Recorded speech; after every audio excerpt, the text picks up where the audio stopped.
All right, so Resident Evil 7 has now shipped over 4 million copies, though this still falls well short of Capcom's lifetime projection of 10 million. With a new DLC and expansion on the way, sales should pick back up, but it's highlighted the remarkably high sales metrics companies have in mind for their AAA titles. 10 million for a Resident Evil game? You know, we kind of touched on this a little bit when we behind closed doors talked about again what we're going to talk about later with Visceral Games, because what was it? Dead Space 2 sold around 4 million as well. And even as far as horror games go, with the body horror and stuff, that's even kind of like a niche game, right? Yeah. Gosh, 10 million actually does seem like a lot. I mean, obviously it's a Resident Evil game, which even in the horror genre is a big one. And when you look at Resident Evil 4 and 5, that's when they kind of got a little bit more away from horror and more into like an action-y, away from the survival horror, more into like action horror, right? Yeah. I think that probably drew in a lot more people. But 7 was a big one. Do you remember the pop-off that it got at E3? Yeah, well, because of the trailer, no one even realized it was Resident Evil. Exactly. Yeah. Like it's kind of been out of the limelight for a while, and this was like a real, return to form. I was impressed though when it passed 3 million units shipped. Like, that was really good.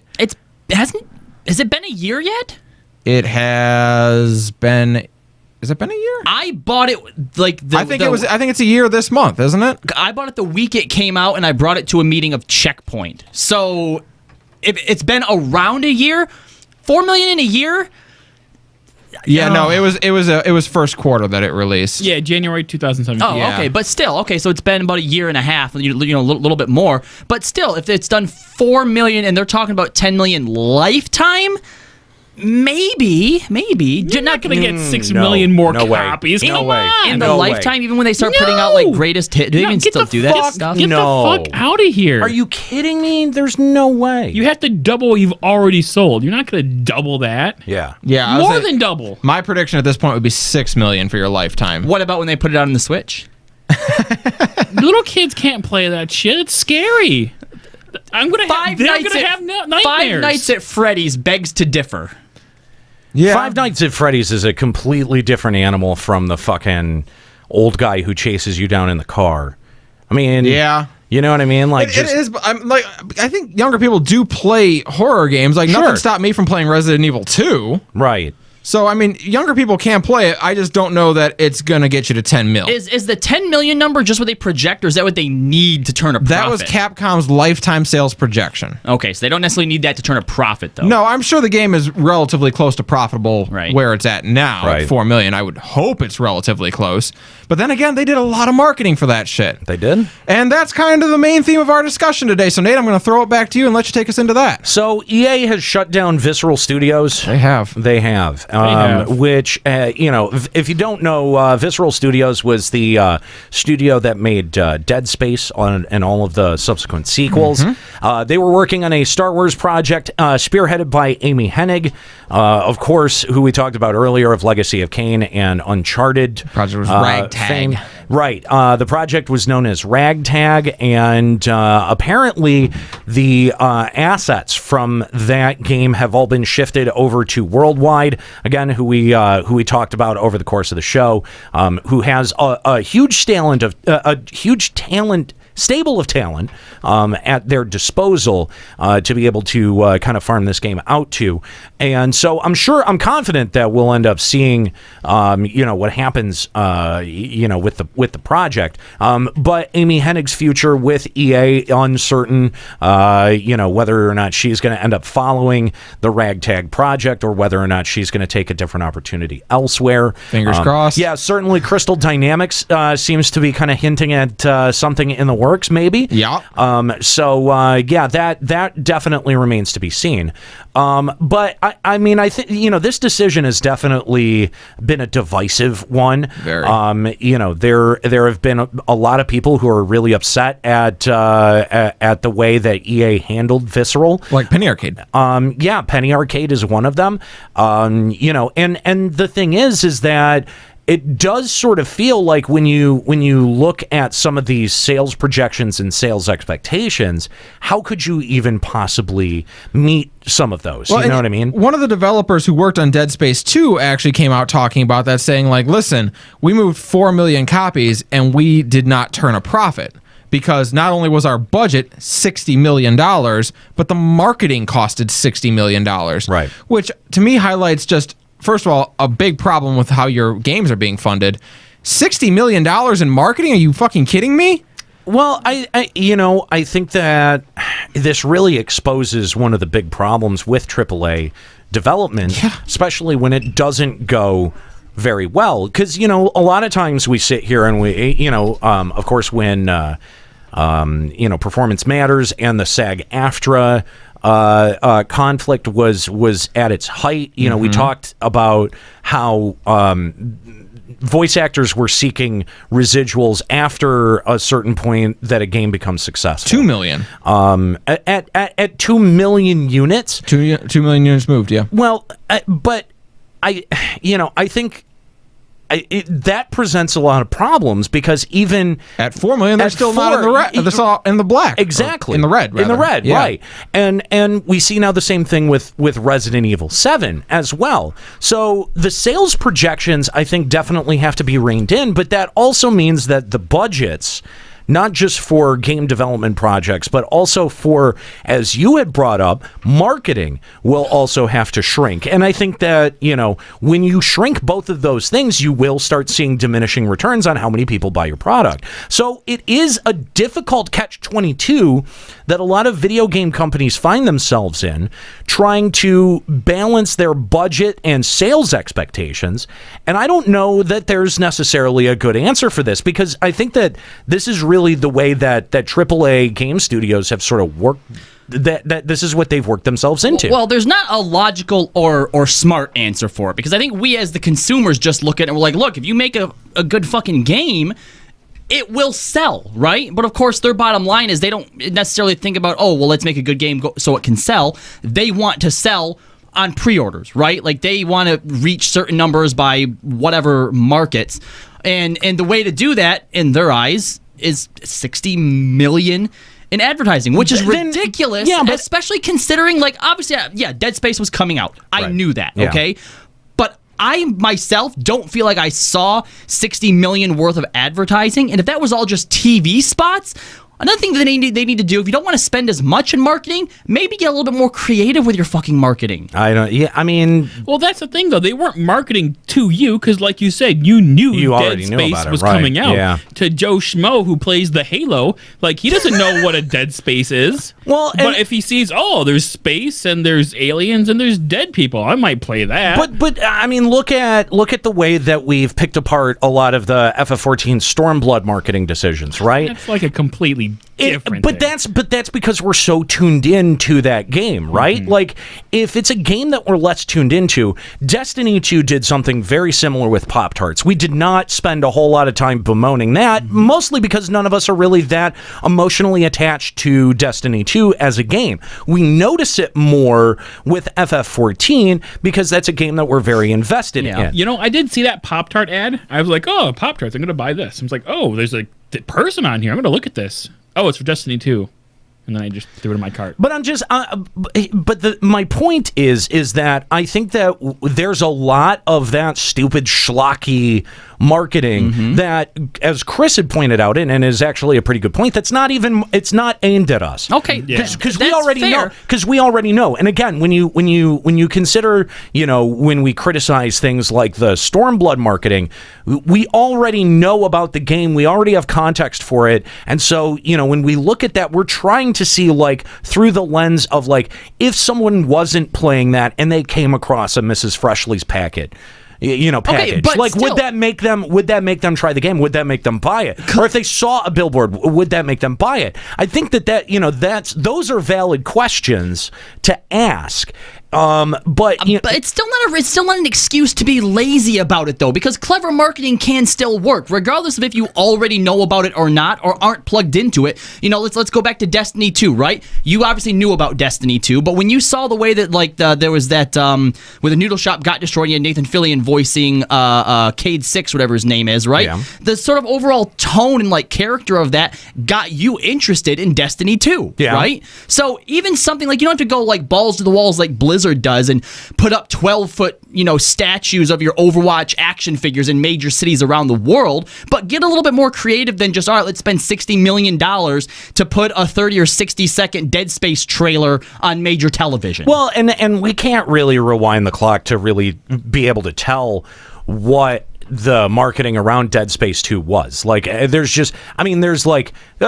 of remember that time in our lives, but there's really no way to be able to tell. Okay, so we can't really just write that off as 30 to 60 second ads, and that's all that the $60 million was ever spent on. We just don't know, okay?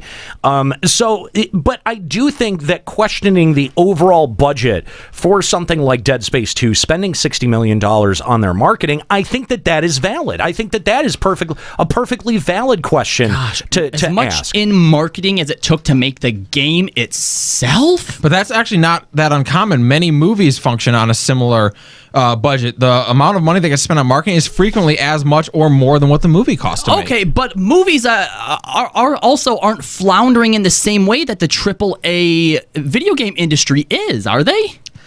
I think Hollywood's had a very bad year, actually. They're much worse. Have you seen way Ghostbusters? Worse. Yeah. Way worse. It's been a very rough decade now for, I mean, we obviously, being geeks, we're very immersed in Star Wars and Marvel, but Disney is the exception to the rule. But I mean, Disney can spend $500 million, not bat an eye, because every other movie they make makes $1 billion. Because even take the Transformer movies, which always perform terribly, but then make up their profit in international markets.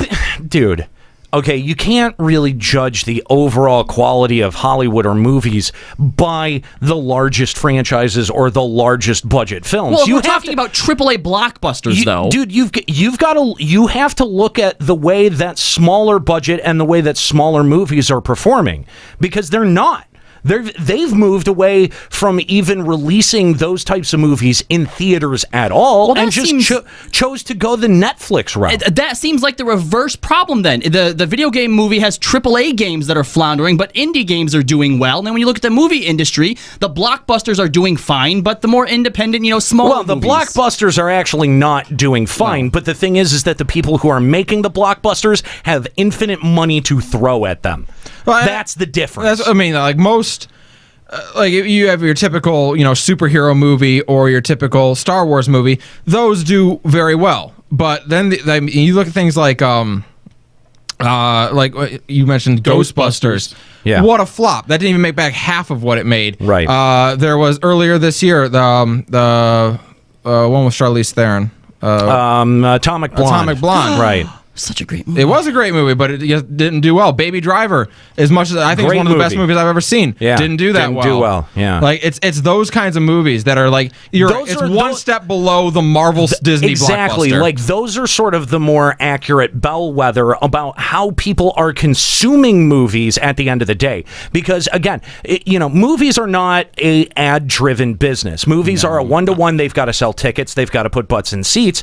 And when you look at those sort of middle ground movies, if those audiences are shrinking, that's a bellwether for overall all of Hollywood. The less of those movies are getting made, less of those movies are getting greenlit, and less people are going to go see them. Absolutely. But on the other side of that, you also have more opportunities now than ever with digital distribution. Netflix, Hulu, Amazon, they're funding their own projects. If you can't do that, you've got crowdfunding, you've got Dailymotion and Vimeo and all of these different methods to distribute, and then there's of course YouTube. So it's not like you're relying on the same system to get your work viewed as you used to in the independent movie scene. But that has also translated into less investment in movies like that, less chances being taken by movie studios, and less interesting overall movies that come to theaters, and that hurts the theaters, because that's a different business, right? Like theaters are run independently of the movies that are coming out. So Hollywood may be able to make up that difference in streaming, but theaters as a brick and mortar business can never make up. And they just suffer for it. Yeah. And you'll see like lots of theaters will start like with we have a theater here on Main Street that they will just find like old big movies to play all the time. Oh, yeah. The other night you go see Halloween on the big screen again. Awesome. You see a lot of that starting to pop up. So all right, bring this back to games then. If the AAA video game industry is ballooning, if it's not able to sustain itself, then well, hopefully that means that we're going to see some changes, right? Maybe they're not going to be spending as much money on these games. Oh no. We are seeing the changes. We've already been seeing the changes. Yeah. They're called microtransactions. They're called loot boxes. They're called alternative ways of funding your game when $60 isn't enough anymore. And that's the thing is that, you know, what we as gamers have to realize and sort of accept is that, you know, games that used to have sales margins of 10 million now have smaller audiences as they continue to be sequelized and move on. And so, yeah, the ability to add, you know, secondary funding methods is kind of necessary, especially when you have ballooning budgets. On one of our first episodes of Final Encountercast, it was probably like in our first 5, I asked the question, is $60 no longer enough to be charging a game? Because the price of a game really has not been keeping up with inflation since the 90s. Like games were $50 or $60 in the 90s, and they still are today. That doesn't make any sense. Right. Are we gonna start feeling the pinch of that? Well, here we are. Well, and again, in the 80s and 90s, like you were when you were working with sprite-based technologies, there was a lot less work that went into the development. Absolutely. Of that. So you didn't have to spend 20% of your budget on graphics. That's right. Or yeah, more. and you didn't have to spend 5 days worth of work placing toenail clippings on every map. You know what I mean? Like, so it's someone's job to fucking do that shit. Yep. Anyway, let's go to our phone lines and talk to Diamelos. What's going on, Diamelos? It's fine. You guys keep complaining about callers, so I figured I'd call into Feck instead of About goddamn time. Can we get this guy some Dino Tracks? He deserves it. Piece of shit. Oh, God. No, we're not going to give him Dino Tracks. So what's going on, Diamelos? Actually, I've got a couple of things to add based on from when I originally started called in. One of the things that I've always wondered is where did they get this marketing data that much money spent on advertising is actually worth it? That is such a good question because I don't believe it is at all. And I'll tell you what, maybe for video games it might be. Yeah. But I don't think it is for movies at all. When I see like the build up to like a Marvel title release, and I'm like, do you think you needed to advertise 7 days a week for this? Not only that, but there are trailer recuts that come out that ruin the movie for me. That after I see, like.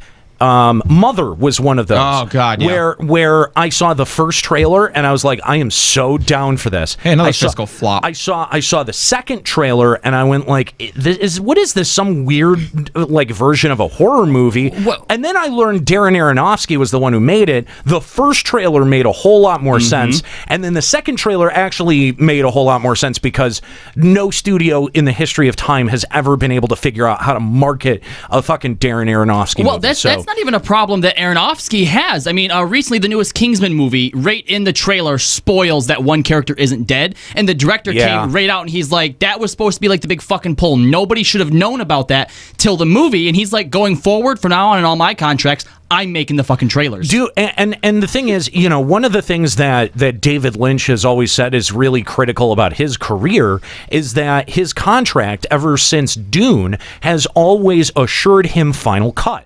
That he gets the final say of what the cut of the print of the film is going to be, and it's never the studio's decision. Studio has to live with it, and they know that from the get-go. And I think as a result of that, he's also been responsible for making a lot of the trailers too. He's not left that up to the studio, and that's the thing is that. For people who know, like what they're doing in marketing and know what the heart of a project is, then the marketing for a project tends to make a lot more sense. It tends to be a lot more cohesive, and you go, oh, okay, and it's not so like jarring when you actually get the product. A lot of people were really upset when they went and saw Mother because they were expecting a schlocky horror movie. Yeah. And they didn't get that at all. They got something a lot slower, a lot more contemplative, a lot more pensive. So, like that's one of the things that marketing budgets really don't end up addressing or helping with, is especially if you're farming that out to another company. And that's, I think, one of the biggest problems, like, especially for trailers. If your director isn't the one doing your trailer, what the fuck are you doing? Yeah. Like, how would you ever let that get away from you? And I think Diamelos brings up a good question, is how exactly do you measure that? Like, who figures out what that budget needs to be able to drive sales? Because I think that something like Dead Space probably could have done 3 to 4 million, maybe probably 3.5 million, on its own without the need for marketing, especially because we're talking about a sequel, right? It's got a pretty built-in audience there. Well. So what do you need to do for fucking awareness at that point? I was gonna say, quick numbers: 120 million is what it costs for both development and for advertising it. You need to sell 2 million to make that back up.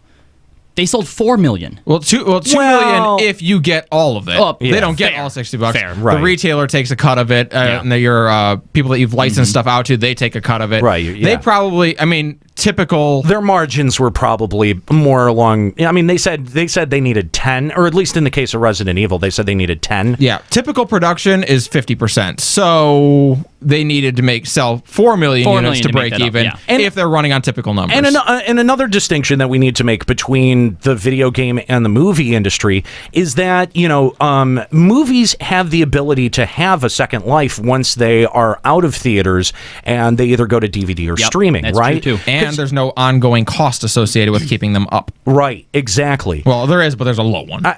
So you do have a secondary ability to bring in income, and there are plenty of movies who did not do well at the box office that as soon as they either came out, on aftermarket or whatever it is that people could own them, they did quite well. They did very, very well. So, that doesn't exist with video games. Like, there's no secondary market. We talked about it earlier. Like, for as much as video games try to create that secondary market with, like, greatest hits releases or anything like that. Yeah, like... Game of the Year.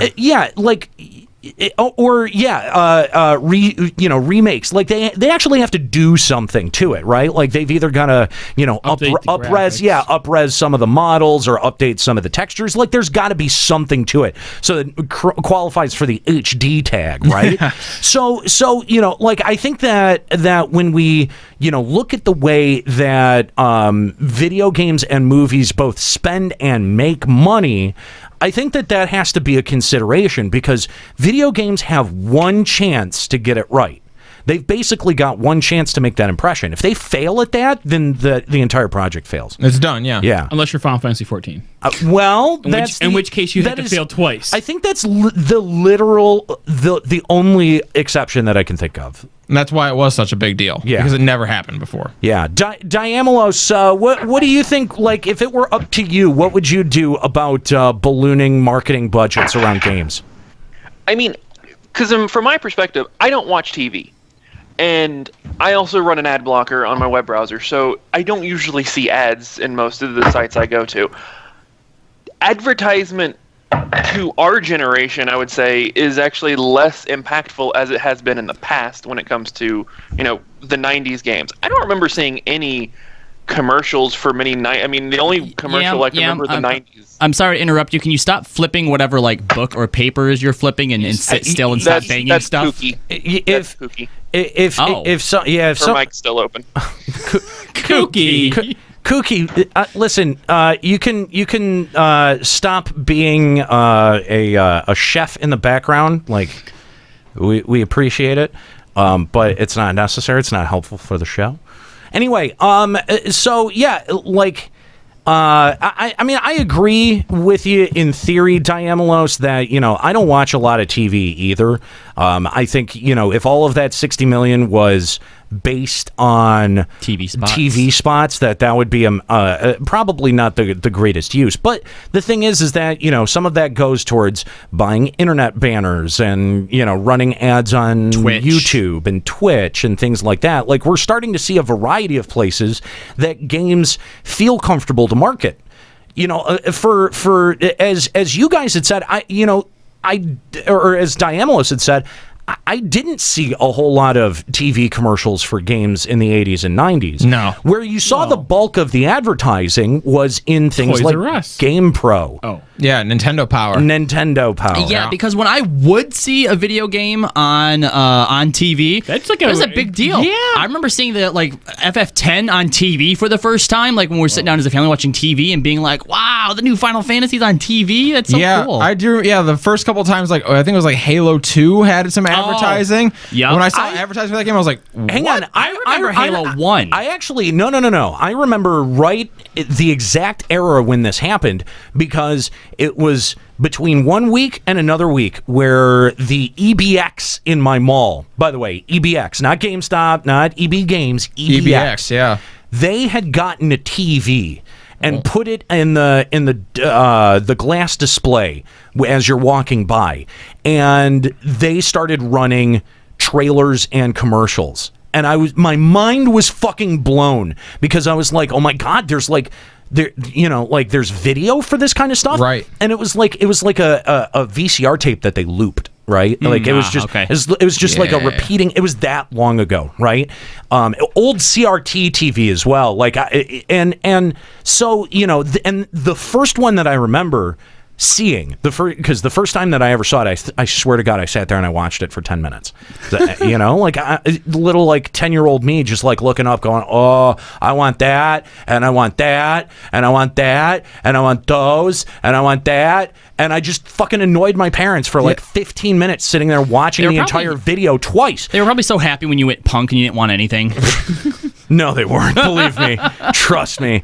But the thing is this was right around the time of Chrono Trigger, because that was the first, or Chrono Cross, I'm sorry. That was the first, that was the very first trailer that I ever saw, and it had Time Scar playing underneath it, and it was like I formed an immediate emotional attachment to that sequence, and I'd never played that game, and I begged my parents for 2 months after that, please can I go get Chrono Cross? Please can I get Chrono Cross? I didn't know what it was, but that video made such a strong impact on me. Yeah. I wanted to buy it, I wanted to own it, and I wanted to play that game.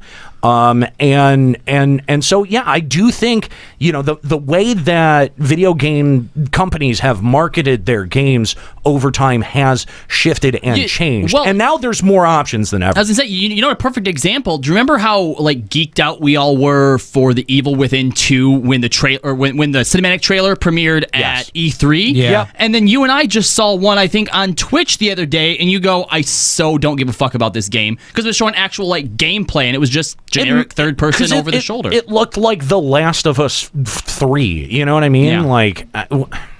I thought it was The Last of Us 2. That's what I thought it was. That's what I thought we were watching. And then it goes, The Evil Within 2. And I'm like, fuck, okay, all right. It's one of those, I guess.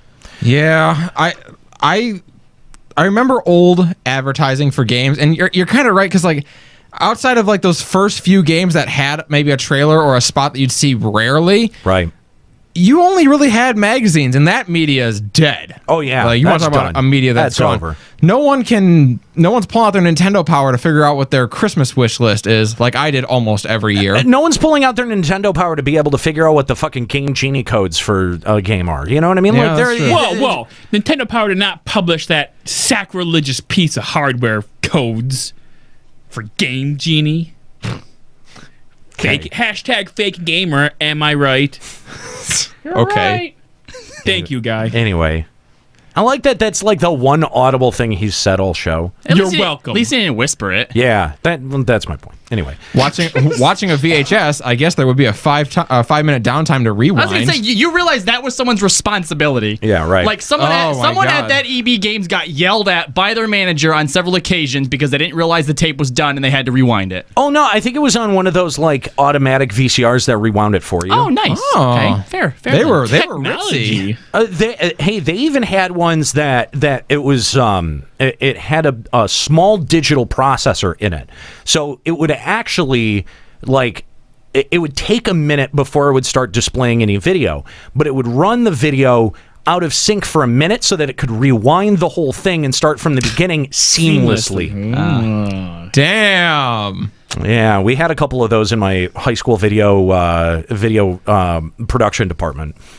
High tech. Yeah. We're so old. I know, right? We're so old. I know. Diamelos, before we let you go, do you have any suggestion that you'd like to put out there? Maybe if a game developer is listening, that would be, creative marketing that they could invest in that would make an impact with you? I honestly, not really, but the biggest thing is probably no more obscure brand deals, because that seems the thing that probably inflates the budget way more. Only than anything Pop-Tarts. else. Only Pop-Tarts. Only Kellogg's. Only Mountain Dew Code Red.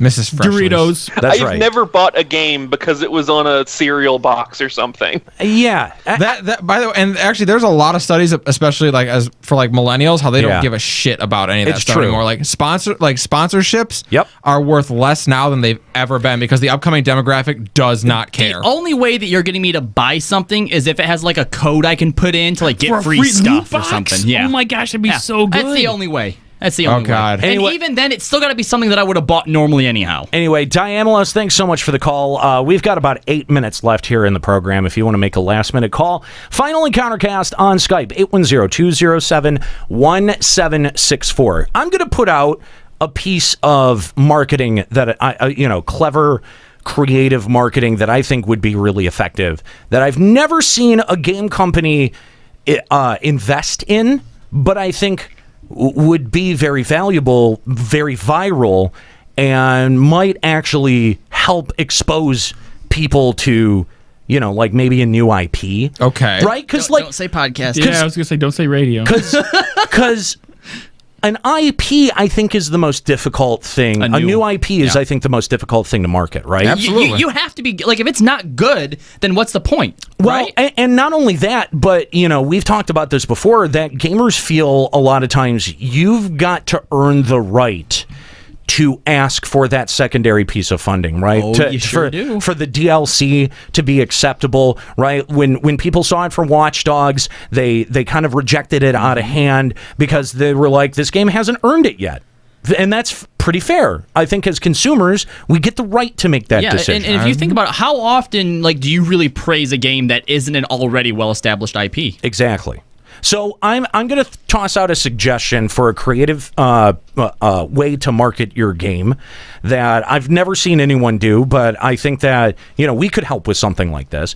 And, you guys said podcast, but not like a podcast like this where you're just talking about whatever's going on in the game, but I think an in-game, in-character podcast where things are happening in the universe, like you're telling a section of the story through a weekly podcast. You buy maybe, I don't know, a treatment of 14 episodes, but you don't make it readily obvious that it's connected. Nate, are you suggesting a roleplay podcast? He's suggesting an ARG. No, it's not a role play podcast. It is what it's a drama. It's basically a radio drama. Yeah. Okay. I'm into it. Right? Like like radio plays, right? Like that used to be a big thing.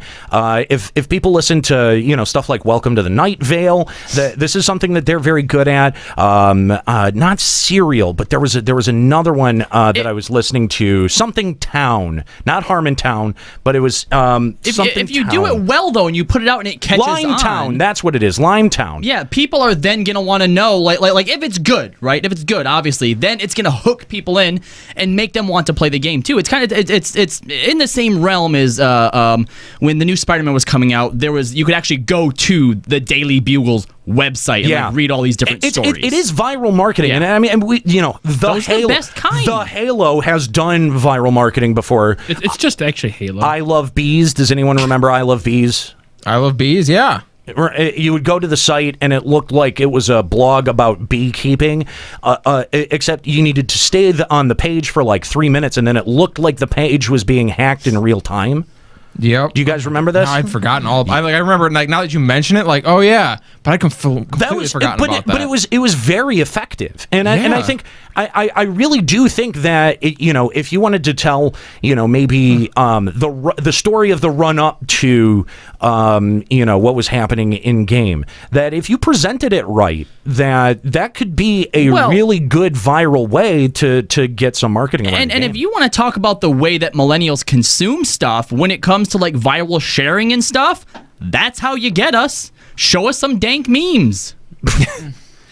But I do. That's not what I mean by viral. I'm just talking about the way that it spreads. Yes, but I mean, it's something that I've never seen before, and the way that our generation consumes things is markedly different. Like we know, we've known that for a long time.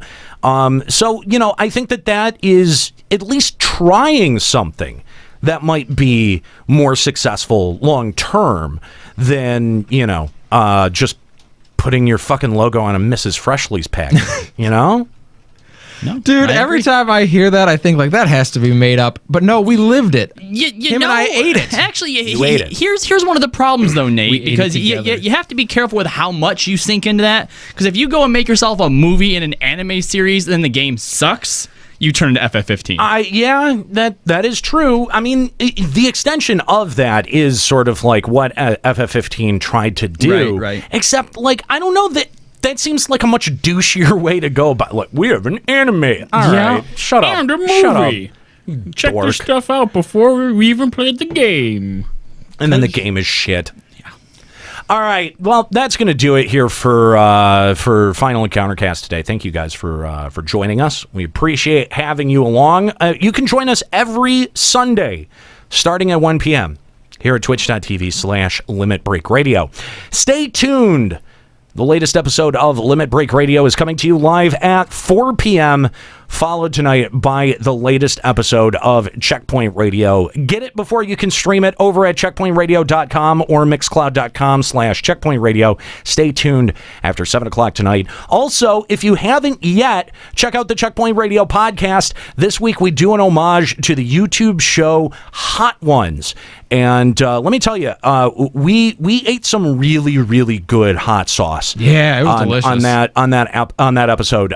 But there was an episode of Hot Ones where they sat down with Terry Crews and talked to him about his experience building a PC with his son and what kind of father-son bonding, what kind of bonding they did with that. So we talk about our experience building PCs and eat some hot chicken, some hot-ass chicken nuggets at the same time. So you can check that out over at checkpointradio.com as well as Apple Podcasts, also known as iTunes. Again, that's going to do it here for Checkpoint Radio today. I want to thank everyone listening, 118 of you that are joining us today. FinalEncountercast.com is the website. You can find our full archive of episodes over there. And you can follow us on Twitter at FEC Podcast and find us on Facebook at Final Encountercast. I want to thank my crew. Nika's not here, but I do want to thank those that did show up. Lord High